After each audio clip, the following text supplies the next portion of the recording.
안녕하십니까. 네, 오늘은 삼위일체 반삼위일체 두 번째 시간입니다.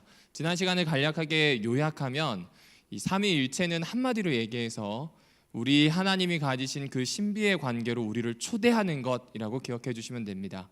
이 외에 교리적인 부분들은 기본 교리에 좀 상세히 되어 있습니다. 구약에서 신약에서 어떻게 삼위일체의 그림자를 찾을 수 있는지, 또 그 내용들을 통해서 하나님을 어떻게 이해할 수 있는지 아주 간략하게 잘 정리되어 있습니다. 꼭 한번 읽어봐 주시면 좋겠습니다. 오늘은 그 내용을 기반으로 해서 이번엔 반삼위일체를 한번 보려고 합니다.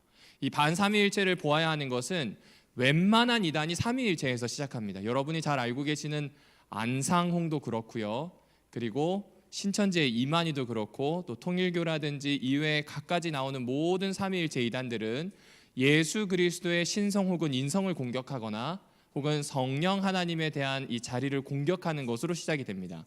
삼위일체가 탄탄하다라고 하는 그 신학을 부정하게 되면 이단의 이 추종을 할 수 있는 지도자들을 좀 따라갈 수 있는 그런 길들이 마련되기 때문에 그렇습니다.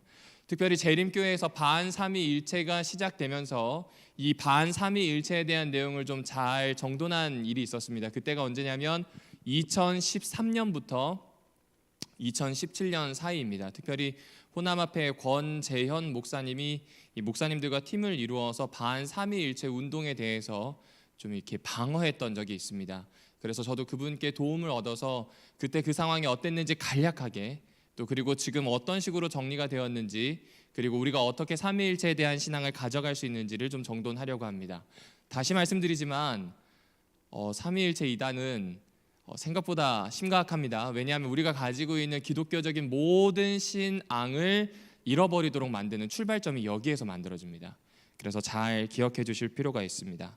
일단 2013년까지 우리나라의 기록을 좀 보도록 하겠습니다. 예수 그리스도의 신성 혹은 성령의 위격을 부정하는 자들이 꽤 많이 생겨났습니다. 아까 말씀드렸던 것처럼 예수가 신이 아니거나 아니면 성령이 신이 아니게 되면 그 자리에 교주들이 들어갈 수가 있게 됩니다. 혹은 성령이 신이 아니고 예수가 신이 아니게 되어서 우리 여호와 하나님은 오로지 성부 하나님이다라고 하는 주장으로 교회가 가지고 있는 삼위일체 논리를 깨는 경우도 있습니다. 그런데 이런 자들이 한국에 꽤 많이 생겼습니다. 특별히 이 대표적으로 전남 나주 다도면의 고형진 씨, 그리고 강원도 기래 인근에서 이 볶은곡식 있죠, 그 얘기를 했었던 홍영성 씨가 아주 대표적인 이야기입니다. 2013년도에 보전교회 김재환 목사가 전남 그리고 강원도의 반삼위일체 교리가 되어 있는 이 책을 받아들이고 교인들에게 가르치게 되면서 이 문제가 조금 많이 불거지게 되었습니다. 여하튼 이들은 이전 이 반삼위일체주의를 주장했던 사람들의 책자를 사용하거나 아니면 그 내용에서 조금 더 추가하는 정도의 수준으로 이렇게 좀 집단을 형성해 갔던 것 같습니다. 이것을 좀 보려면 외국의 상황을 보셔야 합니다. 전체 상황에서 좀 보아주셔야 되는데 1995년 네덜란드 위트레흐트라고 하는 곳에서 대총회가 있었습니다. 대총회는 5년에 한 번씩 있거든요. 12개 지역으로 나눠져 있는 이 지구상의 이 연합 혹은 지회에 있는 대표들이 다 모입니다. 모이게 되는 자리에서 성경에 대한 내용을 정돈하고 행정에 대한 내용, 정관에 대한 내용을 좀 바로 잡는데, 그때 이 프레드 알라벡이라고 하는 사람이 삼위일체를 부정하는 책을 배포하기 시작했습니다. 물론 그 전에도 있었습니다. 그 전에도 있었는데 이게 왜 주목을 받았냐면 2000년 이 캐나다 토론토 대총회에서 보다 강한 움직임이 있었기 때문에 그렇습니다. 그런데 2010년, 딱 10년이죠. 2000년에서 2010년 이 10년 사이에 갑자기 이 움직임이 좀 줄어들고 책 배포도 없어졌어요. 그때가 왜 그러냐면 이 반삼위일체 집단에 대한 이 논증 혹은 반삼위일체에 대한 변증이 강화되었던 시기입니다. 대학도 그렇고 목회자들도 그렇고 연구하고 변증하던 이 움직임이 강해지다 보니 교회 안에서 자연스럽게 반삼위일체에 대한 내용이 정돈되었습니다. 그러니까 이 이야기는 한국에만 국한된 것이 아닙니다. 물론 재림교회만 국한된 것이 아니지만 너무 넓기 때문에 우리 교회 것만 한번 볼 거예요. 우리 교회 것만 볼 텐데 우리 교회 안에서 반삼위일체에 대한 이야기는 계속 나왔다. 이렇게 이제 생각해 주시면 좋습니다. 이들의 주장을 좀 볼게요. 삼위일체의 교리는 비성서적이라는 겁니다. 이 비성적이라고 되어 있는데 비성서적입니다. 비성서적이라고 하는 이유는 딱 하나예요. 문자적으로 삼위일체가 성경에 없어요. 그것 때문이에요. 그러니까 이미 문자주에 대한 그림자를 조금 생각해 보실 수 있을 것 같습니다. 두 번째, 엘렌 화이트이 예언의 신의 삼위일체를 언급한 적이 없대요. 맞나요? 네, 삼위일체를 언급하진 않았어요. 하지만 성부와 성자와 성령에 대한 이야기는 있을까요, 없을까요?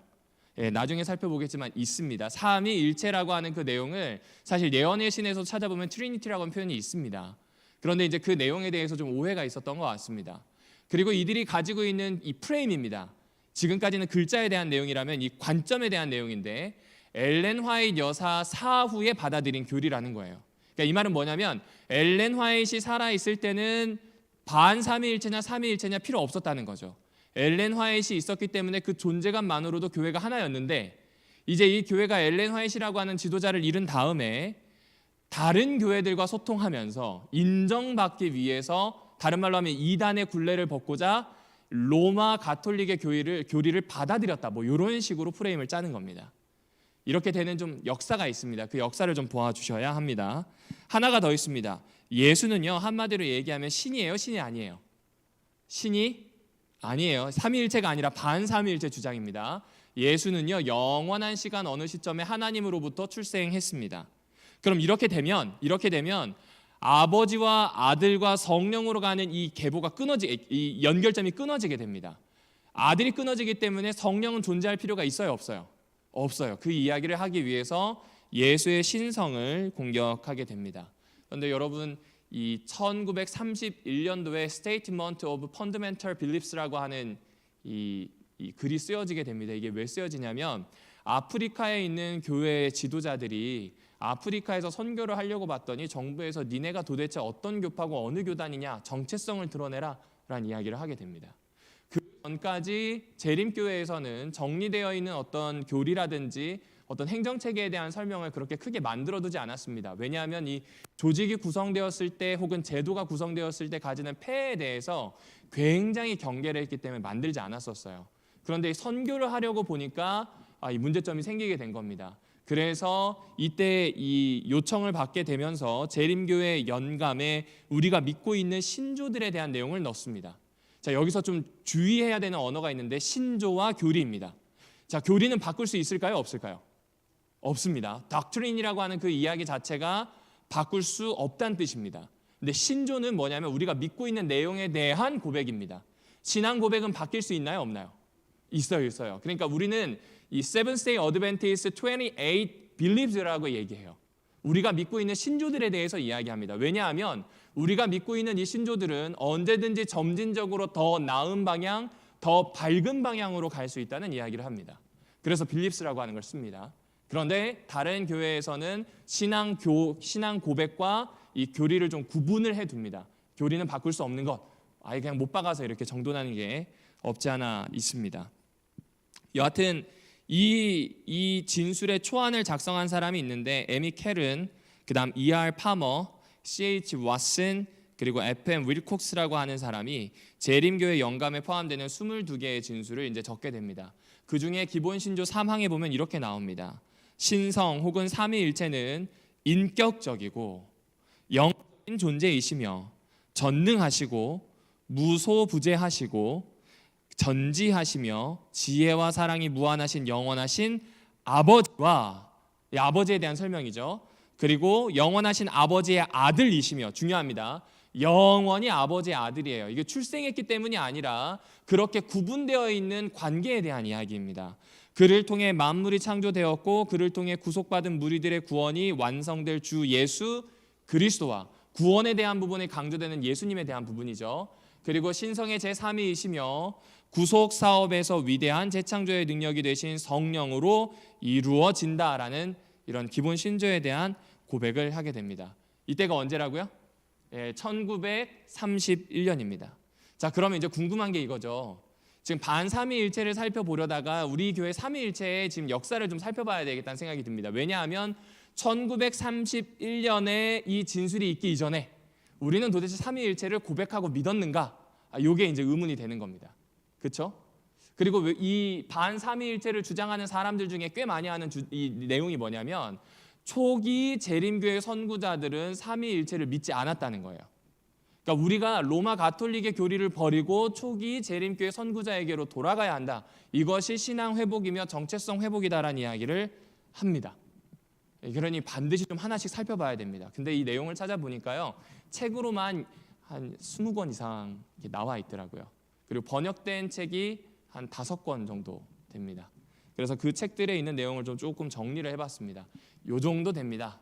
초기에 재림교회가 구성될 수 있도록 했던 이 선구자들입니다. 먼저 재림교회가 태동할 수 있도록 했던 사람이 윌리엄 밀러인데 왼쪽 제일 위에 있습니다.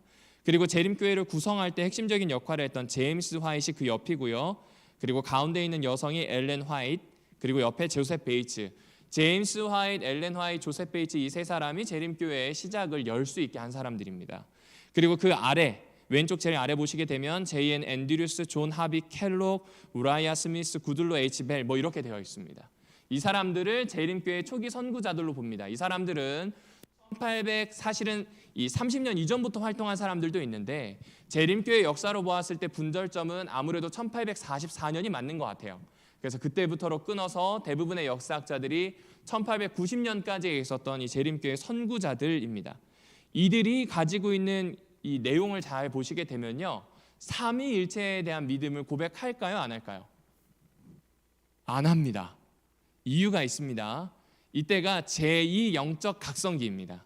그러니까 미국에서는 제1, 제2 영적 각성기가 있는데 이때가 제2 영적 각성기예요. 제1이든 제2든 가지고 있는 특징이 있습니다. 그 특징이 뭐냐면 오직 성경이라고 하는 것에 전착했습니다. 그러다 보니까 이 가톨릭에서 나온 교리들이나 이전에 있었던 전통들을 고지곳대로 받아들일까요? 아니면 밀어낼까요? 밀어내겠죠. 그래서 그 당시에 정말 성경을 열심히 연구했던 사람들임에도 불구하고 삼위일체에 대한 것들을 로마 가톨릭 교회 혹은 이전에 있었던 전통을 해서 밀어내는 신앙이 꽤 많았습니다. 하나씩 좀 살펴보겠습니다. 이 사람이 누구냐면 바로 제임스 화이트입니다. 이 구식의 비성경적 교리라고 엄청 비난을 했던 사람이 바로 제임스 화이트입니다.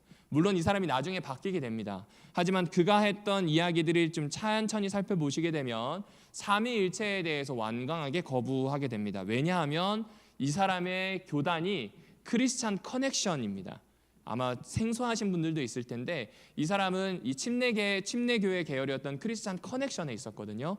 이 사람들이 가지고 있었던 신앙의 핵심이 무엇이냐면 삼위일체를 거부하는 내용이 여기에 포함되어 있었습니다.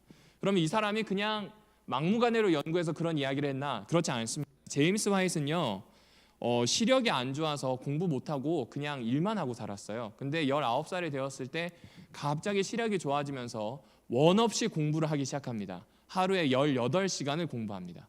그러니까 밥 먹고 개인적인 시간 제외하고 눈 떠 있는 동안 내내 공부를 한 거죠. 그렇게 열심히 공부했는데 단 12주 만에 그 당시 따기 힘들었던 교사 자격증, 초등, 중등 이 교사 자격증을 하게 되고요. 그리고 다른 학교에서 한 17주, 한 29주 정도를 이렇게 공부를 하게 되면서 다른 사람을 가르칠 수 있는 어떤 실력을 갖추게 된 교사가 되게 됩니다. 그리고 그 다음부터 당시에 엘렌 골드 하몬이라고 하는 이 여성을 1844년 대실망 이후에 만나면서 자신이 지금까지 연구했던 성경에 대한 내용을 더 깊이 연구하는 그런 모임에 가담하게 됩니다. 어쨌든 이 사람이 봤을 때 그냥 막무가내로 그냥 대충 성경을 본 사람이 아니라 열심히 공부해서 자기 나름대로 가지고 있었던 결론이 바로 무엇이냐면 삼위일체에 대한 내용을 거부하는 거였습니다. 우리는 아마 하나님과 그 아들 예수 그리스도의 개성을 부정하는 삼위일체를 언급할 수 있다, 뭐 이렇게 얘기하고 있습니다.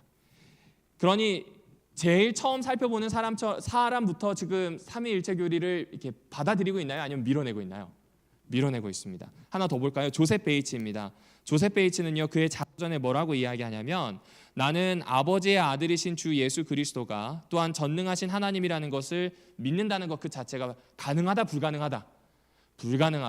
이거 잘 보셔야 됩니다. 역사의 흐름에 보셔야지 이 사람들 개인적인 것으로 얘네들 이단이네 이러시면 안 됩니다.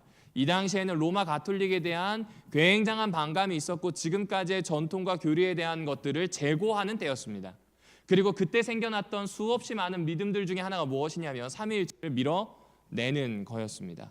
한 사람이 더 있죠. 여기 롱보우라고 하는 사람이 있는데 이 사람은 이 세 가지로 리뷰 앤드 헤럴드에 정리를 했습니다. 삼위일체, 그것은 상식에 반한다. 맞죠? 삼위일체는 신비이기 때문에 설명이 불가능해요. 두 번째, 그것은 성서에 반한다. 이것도 부분적으로 맞습니다. 왜 그럴까요? 삼위일체라는 그 문자가 적혀있지 않습니다. 이교도이며 우화적이다.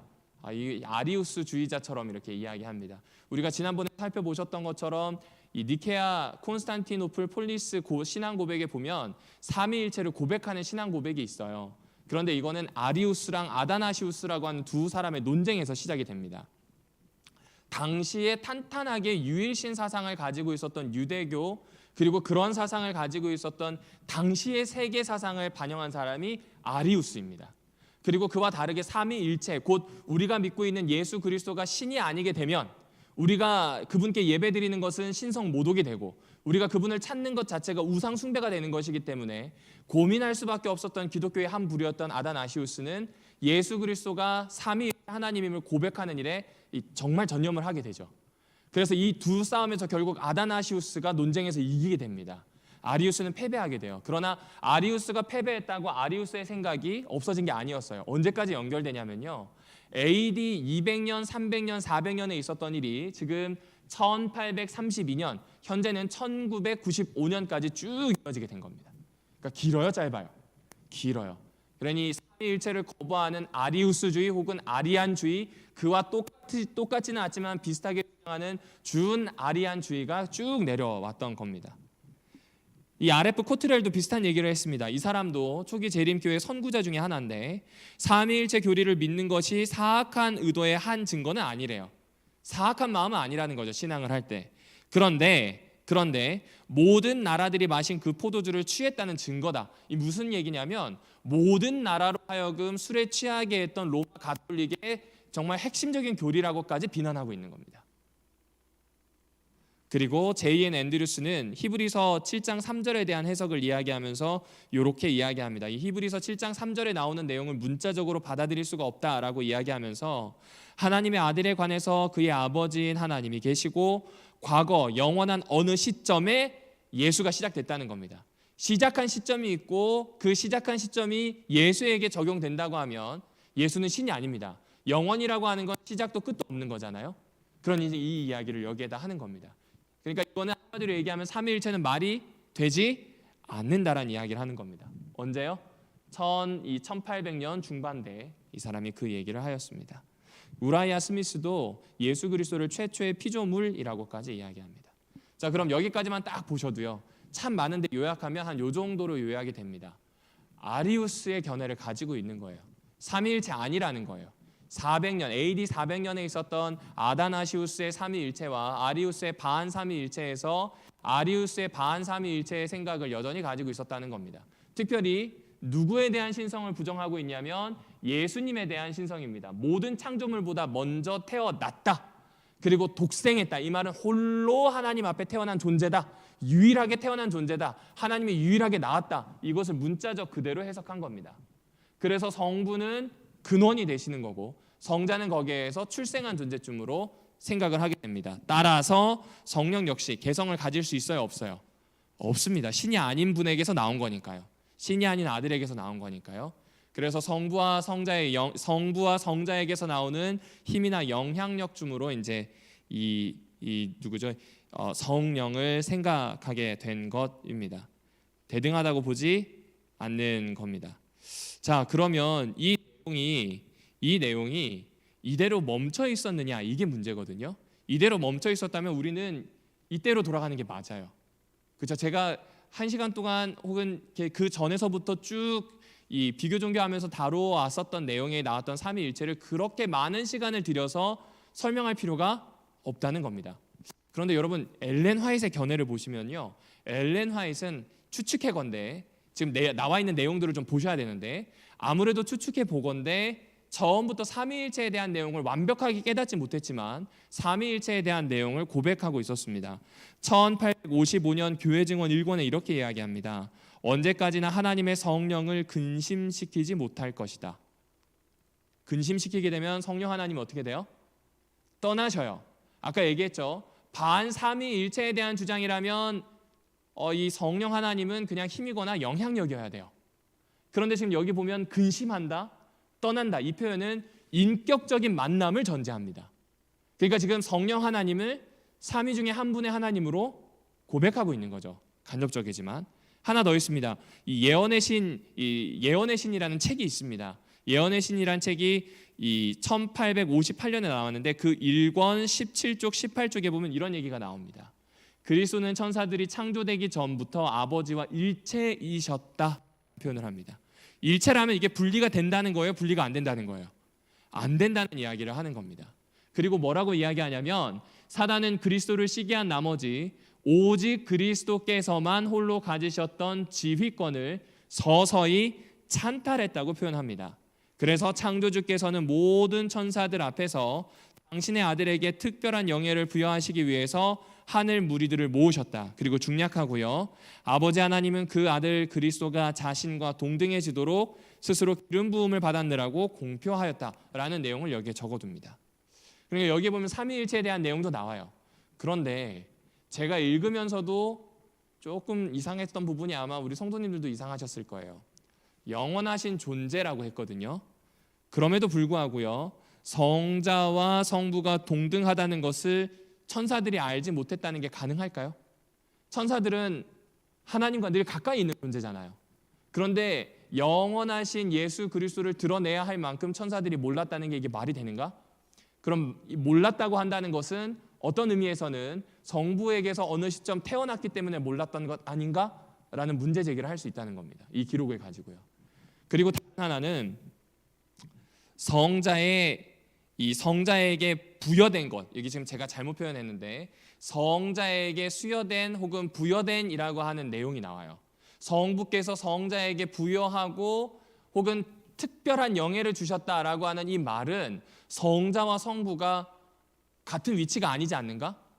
예를 들면 이런 겁니다. 여기 앉아 계신 황경수 사모님이 저에게 상을 주셔요. 상을 주는 이유는 뭐냐면 높은 분이 낮은 누구에게 혹은 책임을 가지고 있는 사람이 정말 그것을 잘한 누군가에게 수여하는 겁니다. 내려주는 거예요. 그러니까 이 관계로 보자면 성부와 성자는 동등할 수 있어요, 없어요? 없다는 겁니다. 이런 문제 제기를 할 수 있다는 거죠. 그런데 1890년 부조화 선지자 이 37쪽 영문 페이지입니다. 37쪽에 보면 이렇게 이야기합니다. 그리스도의 지위와 권위는 조금 더 변한 것이 있다고요, 없다고요? 없답니다. 루스벨의 시기와 그릇된 설명, 그리스도와 동등하다는 그의 주장 때문에 하나님의 아들의 참된 지위를 발표할 필요가 생겼으나 그리스도의 천사들 중에서 루스벨의 기만으로 말미암아 눈멀게 된 자들도 있었다. 뭐 이런 표현이 나옵니다. 그러니까 지금 이거에 대해서 이 예언의 신에 나왔던 어떤 질문, 문제 제기에 대해서 지금 엘렌 화이트이 반박하고 있는 글이 여기 부조화 선지자에 나오게 되는 겁니다. 그러니까 지금 삼위일체에 대해서 어느 정도 염두에 두고 쓴 글, 그것이 대실 많고 1844년 이후에 있었다. 그리고 그 다음 엘렌 화이트이 쓴 글에 문제 제기를 할 수 있는 반삼위일체에 대한 이 내용을 강화할 수 있는 거 아니냐, 이런 문제 제기를 할 수 있는 내용들이 있음에도 불구하고 엘렌 화이트는 그것을 반박해 오는 글들 혹은 반박할 수 있는 내용의 글들을 이후에 계속 적어왔다는 겁니다. 그리고 교회 증언 8권 268쪽에 보면 이런 얘기가 나옵니다. 1904년에 기록됐는데요. 하나님은 그리스도의 아버지이시고 그리스도는 하나님의 아들이시다. 그리스도에게는 뛰어난 지위가 제공되었다. 그분은 아버지와 어떻게 하게 되셨다고요? 네, 동등하게 되었다. 이런 기록을 여기에 적게 됩니다. 이 앤드류스의 신학 교수였던 이 카스텐 존슨이 여기에 부연 설명을 하는 게 있습니다. 한번 들어보시면 좋을 것 같아요. 예수님은요, 천사들이 창조되었을 때에 이미 자신의 영광을 겸손으로 감추고 계셨다는 겁니다. 자, 이 부분을 잘 이해하셔야 됩니다. 성경에 나오는 예수님의 가장 큰 품성의 특징을 두 단어로 요약합니다. 4글자로 요약이 되거든요. 혹시 무엇인지 아신가요? 성경에 참 자주 등장하거든요. 온유와 겸손입니다. 이분은 겸손의 왕이세요. 그래서 왕이심에도 불구하고 그분을 드러내지 않으셨을 거란 이야기입니다. 천사들이 창조되었을 때도 마찬가지예요. 근원이신 아버지께서 그 일을 시작하셨고 그분도 함께 하셨지만 감추어져 계셨다는 겁니다. 그리고 여호와의 사자가 신성한 존재이며 미가엘이 천사장임을 볼 때 천사들이 창조되었을 당시에 그리스도는 자신을 그들과 동일시하셨을 거다. 이것은 무슨 이야기냐면 성경에는 인자에 대한 내용이 구약에도 나와요. 예수님에 대한 내용이 나오거든요. 근데 그 예수님에 대한 내용을 대부분 무엇으로 표현을 하냐면 천사의 이름으로 표현됩니다. 하나님의 사자, 곧 엔젤 오브 갓이거든요. 하나님의 천사란 뜻이에요. 혹은 미가엘, 누가 하나님과 맞먹겠는가라고 하는 그 이름은 예수한테만 쓰는 겁니다. 예수님한테만 쓰는데 그 이름으로 구약에 등장하는 거예요. 천사와 동일한, 천사도 왜냐하면 신성한 존재이니까요. 그만큼 자신을 동일시할 수 있을 만큼 겸손한 존재다라고 하는 이야기를 하는 거죠. 그래서 사단이 그리스도를 질투하였을 때 하나님은 이 사실을 밝혀야만 했다. 이 말은 사단이 자기랑 맞먹을 수 있는 존재인 줄 알겠지만 사실은 그런 존재가 아니라 하나님의 품성적인 특질을 가장 잘 나타내는 왕, 온 우주의 왕으로 다시 한번 드러내야 될 필요가 있었다라고 하는 게 이 엘렌 화이트가 가지고 있었던 성경 이해이자 대쟁투 사관의 시초입니다. 자, 그러면 이렇게 보자면 삼위일체에서 예수님을 쏙 뺄 수 있다는 거예요, 없다는 거예요? 없다는 이야기입니다. 실제로 엘렌 화이트의 삼위일체 언급은요 1869년의 교회 증언 2권에서 1897년 이 화이트 원고 101페이지 1897년에 이제 쓰여진 거죠. 1898년의 시대의 소망에서, 그리고 1898년 시대의 소망에서 또 한 번 더, 그리고 Christian is equal with God이라고 해서 시작되는 이 내용이 있습니다. 그 책자에서도 이 1900년에 한 번 더 이야기하게 됩니다. 그러니까 엘렌 화이트는 초기 사역할 때부터 그가 죽을 때까지 삼위일체에 대한 내용을 단 한 번도 부정하지 않았다는 거죠. 오히려 엘렌 화이트는 중요한 부분입니다. 삼위일체에 대한 것들을 점점점 명확하게 이야기하기 시작했다는 겁니다. 그걸 어떻게 할 수 있냐면 재림교회의 삼위일체라고 하는 것이 과도기를 거치면서입니다. 이건 제 주장이 아닙니다. 재림교회 역사학자들의 주장입니다. 1890년부터 1831년, 그러니까 아까 아프리카 선교를 위해서 삼위일체 진술문을 쓰는 그 직전까지의 역사에서 과도기를 거쳤다는 겁니다. 그 과도기를 한번 보실까요? 엘렌 화이트요 명확한 진술이 엘렌 화이트의 명확한 진술이 있었음에도 불구하고 삼위일체 교리가 교회 내에 정착되기까지는 시간이 필요했다는 겁니다. 왜 시간이 필요했을까요? 삼위일체를 받아들이고 씹어서 삼켜서 소화할 수 있는 시간이 필요한 겁니다. 맞나요? 맞아요. 이건 이렇게 생각하시면 편합니다. 여러분이 뭔가 새로운 만남을 가졌다고 할게요. 그 만남에서 처음부터 이 사람과 깊은 관계가 되지 않죠. 점점 알아가야 됩니다. 알아갔을 때 내가 생각하기에 이 사람을 멀리해야 될 사람인지, 내가 생각하기에 이 사람을 가까이 해야 될 사람인지 후에 판단이 되는 것처럼 우리가 가지고 있었던 신앙에 있는 수없이 많은 고백들은 하나님과의 관계를 결정하거든요. 그러니 점진적으로 많은 사람들이 이야기하고 생각해보고 체험해볼 필요가 있었던 것 같습니다. 특별히 20세기 첫 수십 년 동안 그리스도가 성부로부터 나왔다는 시작이 있었기 때문에 성부에 비해 열등하다는 견해를 고수하는 사람들이 많았다. 나중에 조금 더 설명드리겠습니다. 20세기에 예수님의 신성을 부정하는 이 움직임이 굉장히 많았습니다. 1900년도에. 그러니까 그 사이에서 정말 격변과 다름없는 세월을 보내며 재림교회 안에서 삼위일체 교리가 자리를 잡기 시작한 겁니다. 1919년 우리는 만세운동을 할 때였습니다. 우리 조상들은 만세운동을 하던 바로 그때 이 워싱턴에서 성경대회가 열렸습니다. 이것이 이 성경대회 기념 사진입니다. 대총회가 주최했고요. 여러 주제들의 토론이 있었고 한창 시시비비를 가려야 됐었던 삼위일체의 내용도 여기 있습니다. 이 보고서에 대한 원문을 좀 보고 싶으시면 제가 스캔할 수 있도록 해놓았습니다. 나중에 유튜브를 보고 계신 분도 그렇고요. 또 다시 보게 하시는 분이 혹 계시다면 스캔하시면 원문에 바로 접속할 수 있습니다.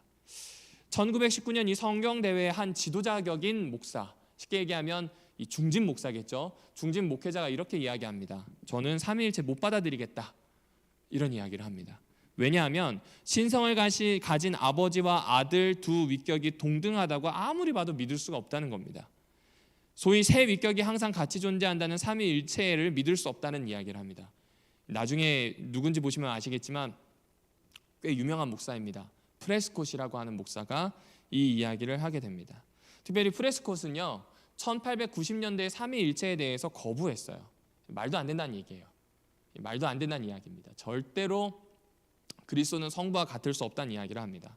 그런데 한창 논증이 왔다 갔다 할 수밖에 없었던 성경대회를 거치고 나서는 이 사람이 이렇게 얘기합니다. 저는 다니엘스 형제와 같은 입장에 놓여 있습니다. 그리스도는 하나님의 창조 사역의 시작이고 신성 또는 삼위일체의 제2위를 말하는 것이 이교적이라는 동일한 견해들을 나 자신의 생각 그리고 그것이 옳다고 지지하는 연구도 없이 직권으로 배워왔습니다. 이게 지금 직역되어 있어서 좀 표현이 그런데요. 한마디로 얘기하면 삼위일체를 필터링하지 않고 받아들였다는 거예요. 이 반삼위일체에 대한 교리를 그냥 필터링하지 않고 내 조상이 혹은 내 교단이 이야기했기 때문에 그대로 받아들였다는 내용입니다. 그러면서 이제 밑에 이야기하죠. 나는 이게 뭔가 좀 다르다. 우리가 지금까지 배워왔던 것이 뭔가 좀 다르다는 것을 알게 되었다라는 이야기를 하게 됩니다. 그러니까 지금 느껴지시죠? 반삼위일체에 머물렀나요? 아니면 점점점 삼위일체로 바뀌어져 갔나요? 예. 그리고 이 바뀌어져 갈 때 그래 그냥 삼위일체 만나보지 하면서 어떤 이미지라든지 대충 듣는 거라든지 누가 이야기하니까 따라가 이런 거였나요? 아니면 연구해보고 모이고 토의하고 다시 생각해보고 고민하고 이런 숙고의 과정을 거친 건가요? 네, 숙고의 과정을 거친 겁니다. 그래서 재림교회는 다시 말씀드리지만 교리라고 부르지 않고 신조라고 부릅니다. 우리가 가지고 있는 28개의 신조에 대해서 솔직히 몇 가지는 동의가 되지 않는다라는 성도들도 계실지 모르겠어요. 지금까지 우리의 믿음의 고백입니다. 만약 여러분이 더 나은 믿음의 고백을 원하신다면 그 내용과 좀 부딪히셔야 합니다. 숙고하셔야 됩니다. 그리고 그 내용을 함께 나누어서 우리의 믿음을 더 밝고 좋은 곳을 향하도록 해주시는 것이 맞는 일입니다. 음지에서 절대 이야기하실 일이 아니라는 이야기입니다. 그렇게 탄생된 것이 바로 기본신조 3항입니다. 기본신조 4항에서는 예수 그리스도를 하나님과 동일한 분으로 아예 고백하고 있습니다. 굉장히 중요한 부분이죠. 이렇게 이제 정돈이 되어 왔다 보아주시면 됩니다. 그런데 이 내용만 가지고는 좀 안 되겠는지 여러분들이 좀 질문을 하셨던 것 같아요. 특별히 이제는 교단 밖에서도 질문을 했습니다. 당신들 삼위일체 거부하지 않습니까? 그러면 기독교 신앙 아닌데요? 라고 하는 질문을 미국의 개신교 사회에서 하게 됩니다. 그래서 이 QOD라고 부릅니다. Question of Doctrine이라 그래서 우리가 가지고 있는 교리에 대해서 질문하는 것들을 대답하는 내용의 책이 쓰여지게 됩니다. 영문으로 한 760페이지 정도 됩니다. 이게 1957년에 쓰여졌고요. 그 중에 나오는 질문 중에 하나가 뭐냐면 일전에 초기 재림교회 선구자들이 했던 것처럼 삼위일체를 밀어내고 있진 않습니까? 라는 질문입니다. 그런데 그 질문에 대해서 이렇게 이야기합니다. 신성의 두 번째 위격이신 그리스도의 신성과 영원한 선제성, 곧 이전에 계셨던 분, 그냥 계셨던 그분에 대한 이야기입니다. 예수님 역시 영원한 선제성, 아버지와 똑같이 영원부터 영원까지 계시는 존재라고 하는 그런 고백을 우리가 하고 있다는 것을 이야기합니다. 바로 1931년에 우리는 그 신앙 진술을 했고 철치 매뉴얼, 교회 요람에도 그 내용이 들어가 있다라고 하는 내용을 여기서 고백하고 있습니다. 이 내용은 한 번 더 달라스라고 하는 이 지방에서 모였을 때 고백을 하게 됩니다. 1980년 달라스에서 대총회가 개최가 되었는데요. 이때 기본교리 27의 초안이 좀 정리가 되게 됩니다. 그리고 이 삼위일체에 대해서는 QOD 혹은 1931년에 있었던 것을 한 번 더 반복해서 확인하는 자리로 쓰게 되었습니다. 요약을 해볼까요? 요약을 해보면요, 대부분의 초기 선구자들은 반삼위일체주의자였어요. 맞아요. 왜냐하면 당시에 로마 가톨릭에 대한 반감이 미국의 이 전역을 지배하고 있었습니다. 그들의 신앙 고백에서 꽤 많은 부분이 로마를 밀어내는 거였습니다. 그러다 보니까 기본적으로 가지고 있었던 지켜야 할 고백이나 전통들 많이 밀어낸 것들도 있습니다. 그 중에 하나가 무엇이냐면 삼위일체였다는 겁니다. 1890년대 엘렌 화이트는 삼위일체를 지지하는 강력한 진술의 책들을 출판하였고요. 과도기를 지나서 이 재림교회 연감에 공식적으로 이 진술이 들어가서 교리로 포함이 되었고요. 1980년 달라스 진술에서는 한 번 더 반복을 하게 됩니다. 그래서 한마디로 얘기하면 재림교회 선구자들은 점진적으로 삼위일체 교리를 받아들였다는 겁니다. 이게 의미가 있을까요? 없을까요? 의미가 있습니다. 대부분 어느 교회든지 삼위일체를 받아들일 때 다른 개신교회도 마찬가지입니다. 고민 안 해요. 그냥 넙죽 받아들입니다. 그것 중에 하나가 뭐냐면 주일 성수에 대한 문제입니다. 주일 성수에 대한 문제도 그냥 넙죽 받아들여요. 왜냐하면 익숙했으니까요. 종교개혁의 핵심 자체가 솔라 스크립투라, 곧 우리가 보고 있는 성경책에 대한 이야기잖아요. 근데 제고하지 않아요. 그냥 받아들인 거예요. 근데 재림교회는 이 모든 것들을 제고하기 시작했고, 우리가 예배드리는 것, 우리가 안식일을 성수하는 것, 우리가 삼위일체를 믿는 것, 모든 것들을 하나하나씩 질문하기 시작했습니다. 그리고 지금까지 왔어요. 까다로워요? 까다롭지 않아요? 까다로워요. 이렇게 까다로운 이유가 있겠죠. 명확하게 알맞은 적절한 선택을 하기 위해서입니다. 중요한가요? 중요하지 않나요? 중요합니다. 왜냐하면 우리의 이 안에 있는 마음의 문제, 우리의 영적인 문제, 우리의 앞으로 내세에 대한 문제를 결정하기 때문에 그렇습니다. 자, 그러면 이제 반삼위일체의 주장에 대해서 한번 반박을 해볼까요?